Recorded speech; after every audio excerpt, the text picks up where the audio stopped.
नमस्कार, कल का बाजार में आप सभी का स्वागत है। मैं हूं सुमित और मंगलवार के दिन भारतीय बाजारों में शुरुआती कारोबार में तो एक रिकॉर्ड बनता हुआ दिखाई पड़ा। सेंसेक्स ने पहली बार 53,000 का नया आंकड़ा छुआ, लाइफ हाई के आसपास पहुंचा और सेकंड हाफ में थोड़ी सी मुनाफा वसूली जरूर मार्केट्स में आते हुए दिखाई पड़ी। ब्रॉडर मार्केट्स में फिर भी खरीदारी थी, लेकिन हाँ, फ्रंटलाइन इंडेक्स में बिकवाली थी, स्पेशली निफ्टी बैंक जो कि हायर लेवल से कुछ हद तक टूटता हुआ दिखाई पड़ा। थोड़ी बहुत खरीदारी जो देखने को मिली वो रही थी आईटी स्पेस के अंदर, स्पेशली इन्फोसिस जैसे शेयर, टीसीएस जैसे शेयर आज तेजी के साथ कामकाज करते हुए दिखाई पड़ रहे थे। यूपीएल में आज खरीदारी देखने को मिली थी, टाइटन जैसे शेयरों में तेजी आज के सत्र में बनते हुए दिखाई पड़ी। मिड कैप में पिरामल, जीएमआर इंफ्रा जैसे नाम थे जो कि आज खरीदारी के साथ कामकाज करते हुए दिखाई पड़े। छोटे छोटे पॉकेट सिलेक्टिव शेयर्स में आज खरीदारी थी, मिसाल के तौर पे पेपर शेयरों में खरीदारी थी या फिर आज पोल्ट्री शेयरों के अंदर खरीदारी बनते हुए दिखाई पड़ी। तो अलग अलग सेगमेंट, सब सेगमेंट्स के अंदर आज मूव जरूर देखने को मिल रहा था। आज के लिए एक स्टार परफॉर्मर था ऑटो, जिसमें मारुति लीड करता हुआ, अशोक लेलैंड, बजाज ऑटो, आइशर, भारत फोर्ज, मदरसन कुछ ऐसे नाम थे जो कि आज ऑटो सेक्टर को तेजी प्रदान कर रहा था। लेकिन मेजरली आज मारुति ऐसे स्टॉक जो कि 5% की तेजी के साथ कामकाज करता हुआ दिखाई पड़ रहा था। चलिए, कुछ आंकड़े जो कि बाजार बंद होने के बाद आए, जिसमें एफआईएस का आंकड़ा आ चुका है। एफआईएस की तरफ से करीब 1028 करोड़ की बिकवाली देखने को मिली है और 302 करोड़ रुपए के आसपास की खरीदारी डीआईएस की तरफ से आते हुए दिखाई पड़ी है। हम आपके सवालों के जवाब देंगे, आप हमारे साथ मौजूद रह सकते हैं। कैश मार्केट में सवाल पूछने के लिए आस्क आवाज कैश, आस्क आवाज FNO, ये हमारे 2 हैशटैग हैं जो कि आप ट्विटर पे यूज़ कर सकते हैं। इसके अलावा हमारे व्हाट्सएप नंबर भी आपकी स्क्रीन पे चल रहे हैं, जिस पर भी आप हमसे जुड़ सकते हैं, हमसे सवाल पूछ सकते हैं। आज की जानकार आस्था जैन हमारे साथ मौजूद हैं आपके सवालों के जवाब देने के लिए। आस्था, नमस्कार, स्वागत है आपका कार्यक्रम में। सबसे पहले तो मार्केट्स को लेकर आपका व्यू चाहेंगे कि बाजार में एक रिसेंट फॉल और उसके बाद कंसोलिडेशन काइंड ऑफ देखने को मिला। आज सेंसेक्स तो रिकॉर्ड स्तरों पर था, निफ्टी में भी मूड माहौल ठीक ठाक ही दिख रहा है, क्या लगता है आपको?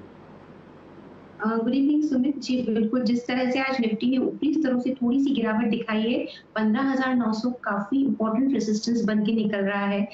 जब तक निफ्टी इसको पार करने में सफल नहीं होता या इसके ऊपर बंद नहीं करता, तब तक वापस से नई तेजी नहीं आएगी। मुझे ऐसा लगता है आने वाले कुछ दिनों में थोड़ा सा हो सकता है निफ्टी वॉलेटाइल हो 16,000 का स्तर छूने से पहले, और जो रेंज है वो काफी बड़ी यहाँ रेंज बन चुकी है, 15,450 और 15,900। मेरे हिसाब से आने वाले कुछ दिनों में हमें इसी रेंज के बीच निफ्टी मूव करती हुई नजर आएगी। जो लॉन्ग पोजीशंस ऑलरेडी लिए हुए हैं वो क्लोजिंग बेस पे 15,450 के स्टॉप लॉस के साथ लॉन्ग पोजीशंस कैरी करें, और जिस दिन 15,900 के ऊपर निफ्टी ने बंद करने में सफलता प्राप्त की, मेरे हिसाब से 16,000 16,100 तक के लेवल हमें डेफिनेटली देखने को मिले। तो 15,900 पार तो 16,100 का दरवाजा आपके सामने खुलेगा निफ्टी के लिए, लेकिन आपके लिए राय यही कि आप बने रहें और तेजी की तरफ ही रुख रखें। चलिए, अब सवाल जवाब का सिलसिला शुरू करते हैं। पहले दर्शक हमारे साथ कोलकाता से मौजूद हैं, चौधरी साहब मौजूद हैं, संतोष चौधरी। चौधरी साहब नमस्कार। चौधरी मिसेज संतोष चौधरी सर, नमस्ते। नमस्ते नमस्ते सर। नमस्कार संतोष मैम, बताइए, आप सवाल पूछिए। हाँ, मेरा एक तो मैंने PNB खरीदा है 1000 से 40 रुपए में, और एक 300 जनरल खरीदा 325 में। ओके, दोनों में आप टाइम फ्रेम क्या रखते हैं संतोष जी? मेरा एक तो मैंने PNB, कितने समय के लिए आप रख सकते हैं दोनों को? हाँ, लॉन्ग टर्म है, लॉन्ग टर्म है। ओके, आशा, एक सवाल है PNB पर 1000 शेयर हैं 40 रुपए के दाम पर, और दूसरा नाम है ग्रेन्यूल्स इंडिया, एक तरफा चाल के बाद अब थोड़ा कंसोलिडेट कर रहा है, 325 पे खरीदारी है, 350 शेयर इनके पास है। दोनों में नजरिया लंबी अवधि का है, क्या करना चाहिए? जी सुमित, बिल्कुल यहाँ पे संतोष जी को सलाह रहेगी कि अपनी पोजीशंस को कैरी करें। सबसे पहले मैं PNB की बात करूं, बहुत इंपॉर्टेंट सपोर्ट बन के निकल रहा है 38 का, क्योंकि पिछले कुछ हफ्तों का ये एक बहुत बड़ा बेस यहाँ पे बना हुआ है। मेरे हिसाब से इसके नीचे अगर बंद हुआ तो ही PNB में थोड़ी गिरावट हमें देखने को मिलेगी, तब तक कोई दिक्कत लगती नहीं है। तो PNB को मैं होल्ड करने की सलाह दूंगी। 38 का एक स्टॉप लॉस लगाइए। 44 से 46 के मैं short term to medium term target दे रही हूँ, तो उन टारगेट्स के लिए एटलीस्ट बने रहा जा सकता है। लेकिन ये जो स्टॉप लॉस लगाएंगे ये क्लोजिंग बेस पे लगाएंगे, यानी कि इसके नीचे बंद हो तो ही ट्रिगर करना है। इंट्राडे में हो सकता है ऊपर नीचे हो, क्लोजिंग का ध्यान रखते हुए स्टॉप लॉस को लगाएं। दूसरी तरफ ग्रैन्युल्स की इन्होंने बात की है। ग्रैन्युल्स की बात करें तो चार्ट्स में जो मैं पोजीशंस यहाँ पे देख रही हूँ, लगातार गिरावट थी, लेकिन लास्ट 2 ट्रेडिंग सेशन से थोड़ा सा यहाँ पे हमें एक बाउंस बैक देखने को मिला है। फंडामेंटली भी स्ट्रॉन्ग काउंटर है। ग्रैन्युल्स में भी मैं बने रहने की सलाह दूंगी।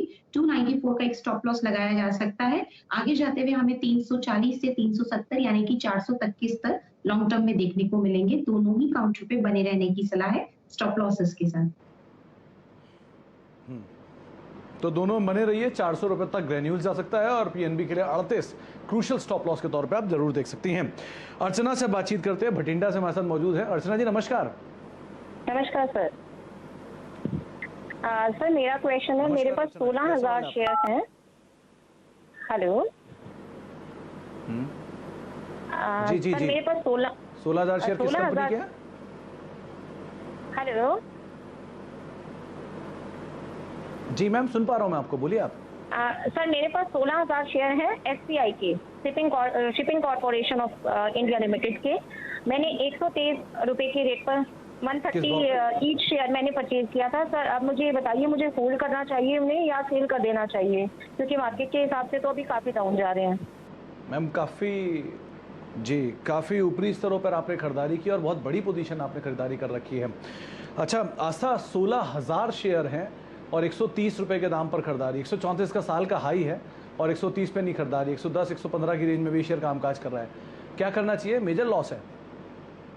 मेरे हिसाब से रुकना चाहिए, क्योंकि देखा जाए तो पिछले कुछ महीनों से, इनफैक्ट 14 मई से लेके अभी तक एक ही रेंज में घूम रहा है और वो जो रेंज है वो 94 है।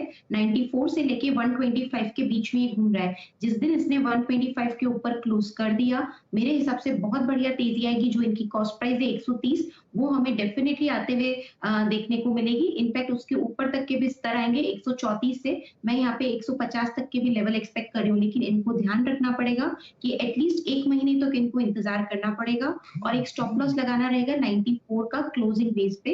94 के नीचे बंद करता है तो निकलना चाहिए, थोड़ा सा लॉस बुक करना चाहिए, क्योंकि बड़ी क्वांटिटी है तो सारा नहीं निकाले, थोड़ा सा लॉस बुक करें। 94 के नीचे बंद होता है और चाहे तो दूसरी तरफ जो अच्छे स्टॉक्स हैं वहां पे एक पोजीशन बना सकते हैं। हाइकल मुझे काफी पसंद आता है, वहां पे बनाया जा सकता है। एपीएल अपोलो ट्यूब्स भी अच्छे लगते हैं, तो वहां पे भी पोजीशन बनाई जा सकती है। अभी के लिए राय है कि वेट करें 94 के स्टॉप लॉस के साथ। 125 के ऊपर गया तो 140 तक के स्तर देखने को मिलेंगे। 1 महीने की समय सीमा रखें। तो 95-94 का एक स्टॉप लॉस आप मेंटेन करें क्लोजिंग बेसिस पर। थोड़ा डीप स्टॉप लॉस है लेकिन आप बनी रहें उसके साथ, और 125 अगर पार करता है तो 145 तक की चाल आस्था को लग रही है। हाइकल और एपीएल अपोलो 2 विकल्प और बताए गए हैं जिनको आप तलाश सकती हैं अगर इससे निकलना चाहती हैं तो। रोहित से बातचीत करते हैं जमशेदपुर से। रोहित जी नमस्कार। हाँ जी नमस्कार सर, मैं रोहित बोल रहा हूँ। गुड इवनिंग जी। गुड इवनिंग रोहित जी, क्या सवाल है आपका? जी सर, मैंने जून के फर्स्ट वीक में गोदरेज कंज्यूमर का शेयर लिया था 10, तो उस समय मैंने 884 के प्राइस में परचेस किया था और बीच में वो गया था 936 के करीब, बट मैं उस समय प्रॉफिट बुक नहीं किया था। तो आने वाले दिन में क्या वो 930 और 40 के टच करेगा टारगेट? आपका टाइम फ्रेम क्या है, छोटी अवधि का? सर छोटी अवधि का ही है। ओके आज तक छोटी अवधि के लिए इन्होंने खरीद रखा है गोदरेज कंज्यूमर। करीब 884 रुपए के दाम पर खरीदारी है। फिलहाल 870-76 आ चुका है। 900 के ऊपर के टारगेट से देख रहे हैं, क्या मिल पाएंगे इन्हें? मेरे हिसाब से बिल्कुल इनको यहाँ पे रुकना चाहिए, मिलने के चांसेस हैं, लेकिन समय सीमा एटलीस्ट 3-4 हफ्ते तो रखनी ही चाहिए। तो 3-4 हफ्ते का नजरिया रखते हुए गोदरेज कंज्यूमर बने रहे। 840 का एक स्टॉप लॉस लगा लें। 940 970 तक के लेवल्स हमें देखने को मिल सकते हैं लंबे समय में। अच्छा आस्था, एक सवाल आया है अभिषेक का कोल्हापुर से। इन्होंने हाइकल को लेकर ही सवाल पूछा, अभी आप इसकी बात भी कर रही थी। 158 रुपए के दाम पर खरीदारी है। ऑब्वियसली आप बने रहने की राय देंगी, लेकिन लेवल्स क्या क्रूशियल रहेंगे? जी बिल्कुल, हाइकल की बात करें तो आज भी बहुत बढ़िया मोमेंटम इस स्टॉक में हमें देखने को मिला है। मेरे हिसाब से तेजी आ सकती है और एक बहुत बढ़िया डबल बॉटम फॉर्मेशन हुई है वीकली चार्ट्स पे। यानी कि जब वीकली चार्ट पे 2 बॉटम्स क्रूशियल बन जाते हैं तो उसके नीचे जाने के चांसेस बहुत कम होते हैं। तो 440 का लेवल काफी क्रूशियल बन गया है। तो वो स्टॉप लॉस लगा के मेरे हिसाब से बिल्कुल यहाँ पे हाइकल में बने रहना चाहिए। क्लोजिंग बेस का लगाएं, क्योंकि क्या होता है इंट्राडे की वॉलेटिलिटी में हो सकता है 440 आ जाए, लेकिन जब तक उसके नीचे बंद नहीं हुआ तब तक मंदी आएगी नहीं। 440 का स्टॉप लॉस लगा के बिल्कुल यहाँ पे बने रहें। और हाइकल मुझे पसंद आता है 520 से 540 के लेवल्स में यहाँ पे देख रही हूँ टेक्निकली शॉर्ट टर्म के पर्सपेक्टिव से अगर हम बात करें तो। ओके अच्छा, एक सवाल और आया है व्हाट्सएप के जरिए, ये है सुदेश वर्मा का। दीपक फर्टिलाइजर पे सवाल है। 412 रुपए के दाम पर खरीदारी है और करीब करीब 1500 शेयर हैं। पहले जोरदार तेजी, फिर एक तरफा गिरावट, क्या करना चाहिए इसमें? जी बिल्कुल, दीपक फर्टिलाइजर की यहाँ पे बात करें तो मेरे हिसाब से इस काउंटर पे भी अभी तो मैं यहाँ होल्ड करने की ही सलाह दूंगी। वॉलेटाइल काउंटर है, इनफैक्ट काफी बड़े कंसोलिडेशन का ब्रेकआउट हमने देखा था 2 हफ्ते पहले, यानी कि 11 जून के आसपास की मैं बात करूं। अगर ये ब्रेकआउट मैच्योर हुआ तो और भी बढ़िया तेजी हमें देखने को मिलेगी, इसलिए मेरे हिसाब से रुका रहा जा सकता है। एक लेवल में अभी थोड़ा सा कंसोलिडेट होगा 330 से लेके 470 के बीच का मान के चले, थोड़ी रेंज बढ़ी है, बट मेरे को लगता है जिस दिन 475 के ऊपर बंद किया तो बढ़िया तेजी आएगी। अभी तो मैं होल्ड करने की सलाह दूंगी 370 के स्टॉप लॉस के साथ। टारगेट रहेगा 475 से लेके 500 रुपए। अच्छा, तो 475 500 रुपए के आसपास तक के टारगेट्स भी यहाँ पर आप देख सकते हैं। फिलहाल आप बने रहें, ये आपको राय दी गई है। अच्छा, दिल्ली चलते हैं। जसवीर जी हमारे साथ वहाँ मौजूद है। जसवीर जी नमस्कार। नमस्कार सर, गुड इवनिंग।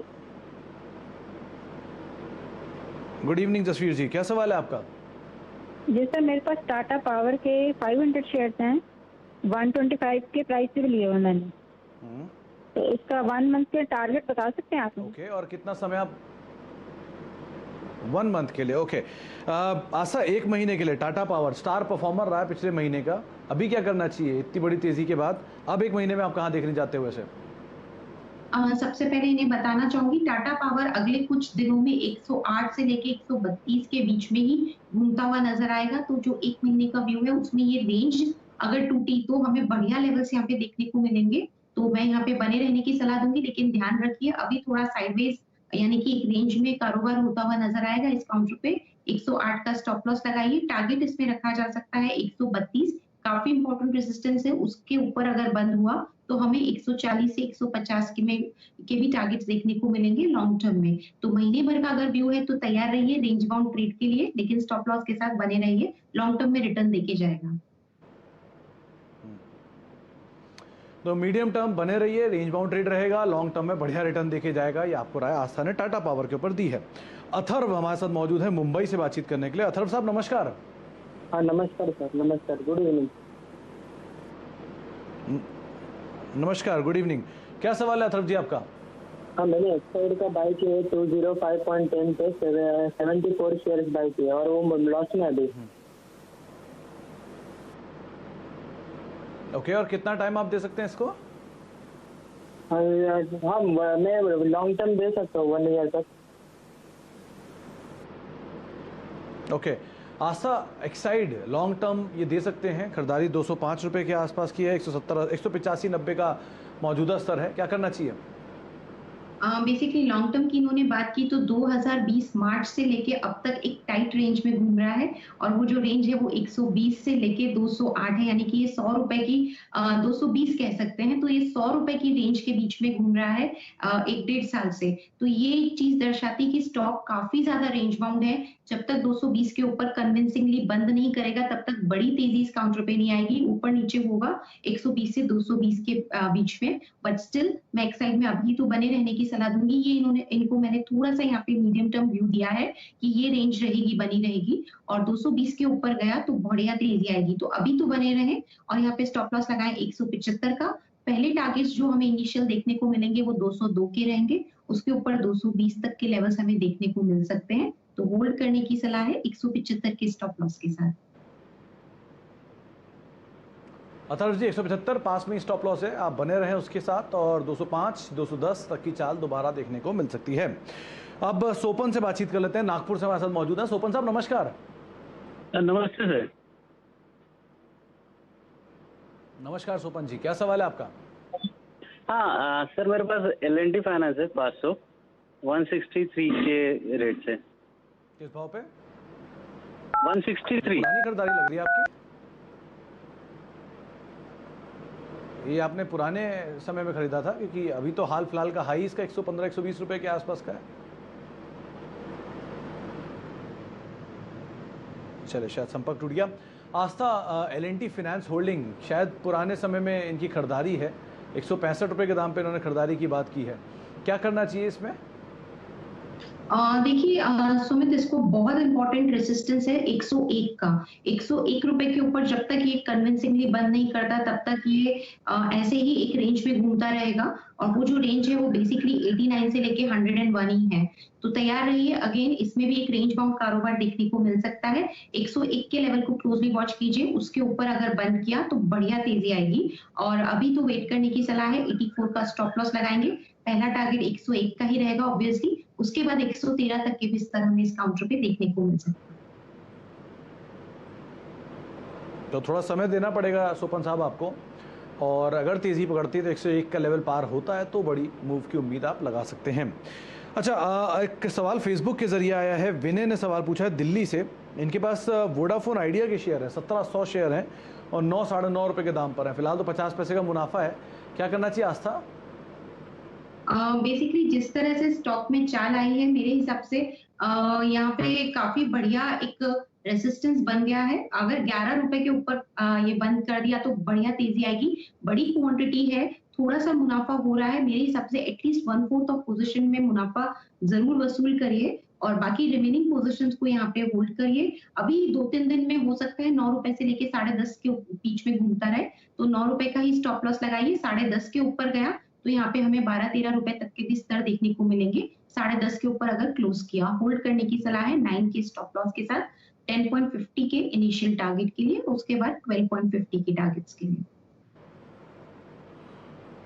तो चलिए, आप अभी तो फिलहाल होल्ड कर सकते हैं 9 रुपए का स्टॉप लॉस रखिए। 10.5 का एक टारगेट यहाँ पर आपको दिया जा रहा है, छोटा स्टॉप लॉस, छोटा टारगेट फिलहाल आपको दिखाई पड़ रहा है। लेकिन हाँ, रणनीति इसके नंबर्स या इससे रिलेटेड डील्स या जो खबरें आ रही हैं उसके आधार पर ही बनाएं।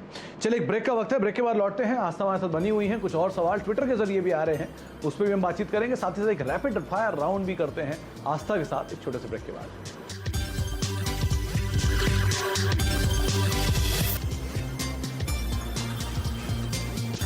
आप देख रहे हैं कल का बाजार। हमारे साथ आज की जानकार आस्था जैन मौजूद हैं, जो कि आपके सवालों के फटाफट जवाब दे रही हैं, और अब हम आस्था से रैपिड फायर के जरिए बहुत सारे सवालों को शामिल करने की कोशिश करेंगे। आस्था, जल्दी जल्दी जवाब दीजिएगा। सबसे पहला सवाल आशुतोष का है, लखनऊ से। साउथ इंडियन बैंक है, 3000 शेयर, 11 रुपए 20 पैसे के दाम पर। Buy, sell, hold, target, stop loss?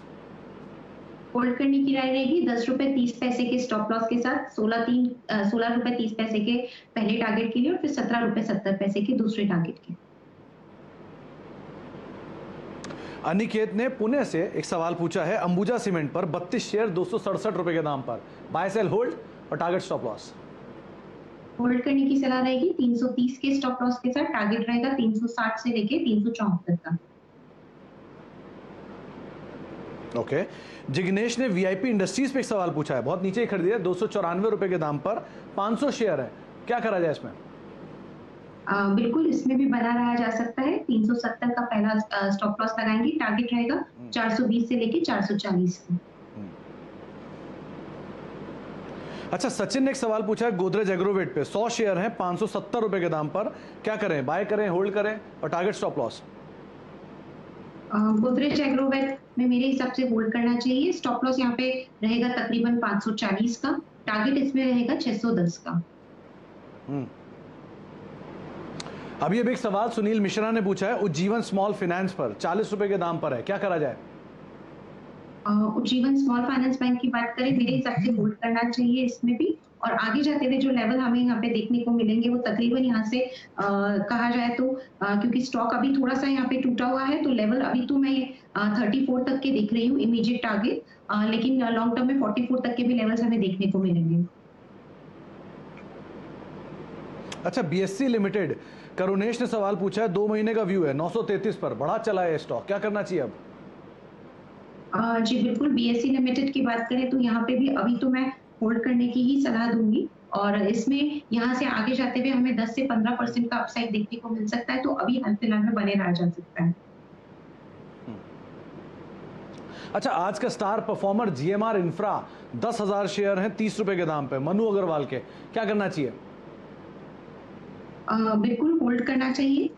एक स्टॉप लॉस रख लें, 30 का जो इनकी कॉस्ट प्राइस है उसी का स्टॉप लॉस रख के बिल्कुल बने रहें। आगे जाते हुए जो लेवल्स हमें यहाँ पे देखने को मिलेंगे Okay. वो तकरीबन मैं यहाँ पे 34 से 35 के लेवल एक्सपेक्ट कर रही हूँ।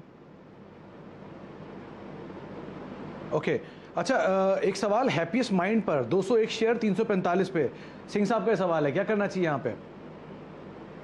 बेसिकली मेरे हिसाब से थोड़ा सा प्रॉफिट चाहे तो बुक कर सकते हैं, क्योंकि काफी बढ़िया यहाँ पे फायदा हो रहा है, तो थोड़ा सा प्रॉफिट बुक करें, 1/4 ऑफ पोजीशन, रिमेनिंग को होल्ड करें। स्टॉप लॉस यहाँ पे रहेगा तकरीबन 840 के आसपास। टारगेट्स इसमें जो हमें लॉन्ग टर्म में देखने को मिल सकते हैं वो तकरीबन रहेंगे 980 से लेके 1000 के। अच्छा, Finolex industries, Finolex pipe basically 170 रुपए के दाम पर खरीदारी है, 700 शेयर है, क्या करना चाहिए? जी बिल्कुल, फिनोलेक्स इंडस्ट्रीज की भी यहाँ पे बात करें तो मेरे हिसाब से इसमें भी अभी तो मैं यहाँ पे होल्ड करने की ही सलाह दूंगी और पोजीशन को कंटिन्यू कर सकते हैं। स्टॉप लॉस रहेगा 160 के आसपास का, टारगेट इसमें रहेगा 185 के आसपास। हनी गुरेजा का सवाल, पावर ग्रिड पर 234 रुपए के दाम पर खरीदारी, 900 शेयर, लंबी अवधि, क्या करें? जी बिल्कुल, 200 इनकी जो खरीदारी है मेरे हिसाब से बढ़िया लेवल्स हैं, अभी तो होल्ड करना चाहिए और यहाँ पे स्टॉप लॉस रहेगा तकरीबन, हम ये बोल सकते हैं स्टॉप लॉस 213 का रखें। टारगेट जो इसमें देखने को मिलेगा वो 250 के इनिशियल टारगेट्स के लिए होल्ड करा जा सकता है।